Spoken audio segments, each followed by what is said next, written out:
हनुमाने लंका जाळली, पडदा का नाही जाळला? तो हनुमान सत्य नाही, ती लंका सत्य नाही, तो जाळ सत्य नाही हे पाहणाऱ्याला पण माहिती आहे, पण तो पैसे देऊन पाहतो. तो हिरो उंच डोंगर उडी मारतो 2000 फुटावरून, तरी काही मरत नाही, त्याला माहिती खोट आहे, तरी पण पैसे देऊन पाहतो.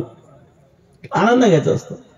तसं भक्ताला माहिती आहे तुझं माझं नाही भेद, केला सहज विनोद. तुझ्यामध्ये माझ्यामध्ये भेद नाही आहे, माझा भेद दिसतोय ना, हा नाहीच आहे, केला सहज विनोद.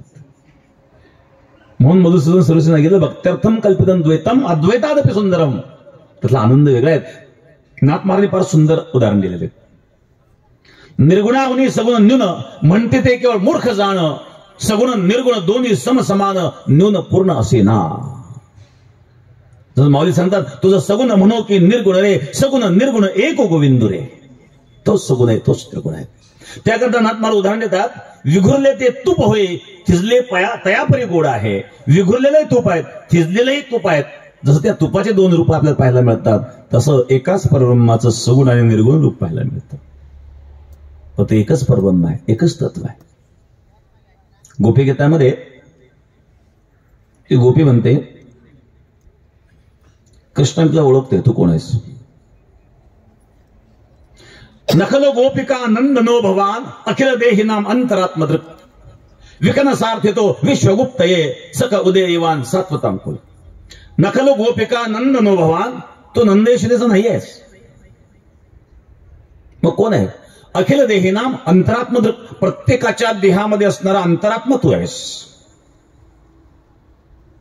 गीतेत भगवान सांगतात ना, सर्वस्यचाहम हृदयसन्निविष्टो मत्त स्मृतिज्ञान नपोहनंच वेदैश्य सर्वैरहमेव वेद्य वेदांत तद्वेद विदेवचाहम सर्वस्यचाहम हृदयसन्निविष्टो, मी सर्वांच्या हृदयात प्रविष्ट आहे. इथं सर्व शब्द वापरला, सर्वांच्या, मग प्रत्येक जीव मात्राच्या. मग अखिल देहि नाम अंतरात्मदृक, सगळ्यांच्या देहातला अंतरात्मा तू आहेस. मग तू प्रगट का होत नाही? माझ्या अंतःकरणातल्या वेदना तू जाणत नाहीस का? मग तो जर सर्वांच्या अंतर्यामी आहे तर त्या गोपीच्या अंतःकरणात नाही का तो? मग प्रगट होण्याची त्या गोपीने काय इच्छा केली? ही ज्ञानोत्तर भक्ती आहे. ज्ञान आहे त्या गोपीला सगळं, तरी पण भक्ती करिता, भक्तीच्या आनंद करता, भक्तीमध्ये विरहाने देखील आनंद आहे. मग ते द्वैत खरं द्वैत नाही आहे, कल्पित द्वैत आहे, पण त्यात आनंद आहे. म्हणून ज्ञानापेक्षाही भक्तीमध्ये जो मिळतो आनंद तो वेगळा आहे. मी भक्त तू देव ऐसे करी, मी भक्त तू देव, मग आनंद आहे. गाईला दुधाचा स्वाद स्वतःला नाही आहे, तो वासराला आहे. ज्या तू देवाने मी भक्त हा भेद राहील, वारकरी संप्रदायावर बुक्का लावतो. बुक्का म्हणजे काय? बुक्का म्हणजे भस्मच आहे. काय तुळशीचं जाळलेलं असतं ना, ते तुळस जाळल्यानंतर जो कोळसा तयार होतो आणि त्या कोळशाला बारीक करून तो बुक्का तयार होतो. आयुर्वेदामध्ये सुद्धा भस्म 2 प्रकारचे असतात, एक शुभ्र भस्म, एक काळं भस्म. शुभ्र भस्म म्हणजे संपूर्ण जळून गेल्यानंतर काही जळायला शिल्लकच राहत नाही, ते शुभ्र भस्म आहे. संन्यासी शुभ्र भस्म लावतात, त्या संन्यासीने सगळं जाळले.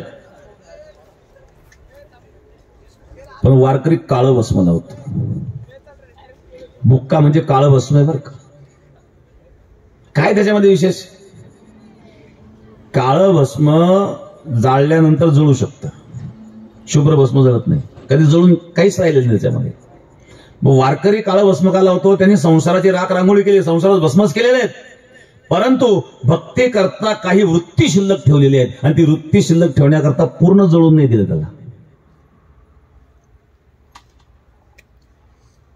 जसं संन्यासी पूर्ण जाळायला पूर्ण शुभ्र भस्म लावतो ना, शुभ्र भस्म झाल्यानंतर काही होत नाही, पण काळं भस्म जे असतं ते जळतं.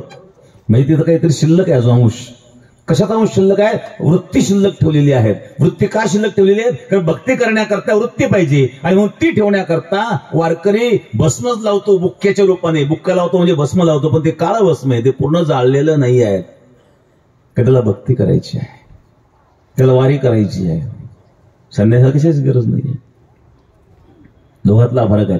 त्यांनी संसार जाळलेलाच आहे, म्हणून तर तो भस्म लावतोय, म्हणून तो बुक्का असतो. हे किती वारकऱ्यांना माहिती मला माहित नाही.